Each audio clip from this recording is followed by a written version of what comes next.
Unity's nav mesh, great for some games, but in dynamic RTS its update performance kinda sucks, and produce garbage. So I'm building my own navigation system, generic, fast, with dynamic node addition,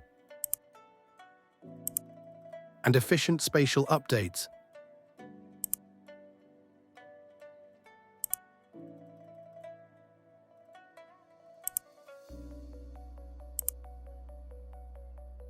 All powered by Burst.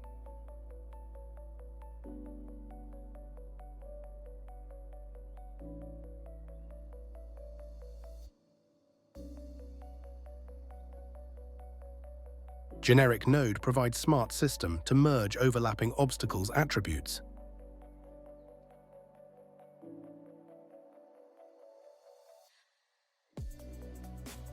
Containing nodes linked to improve pathfinding.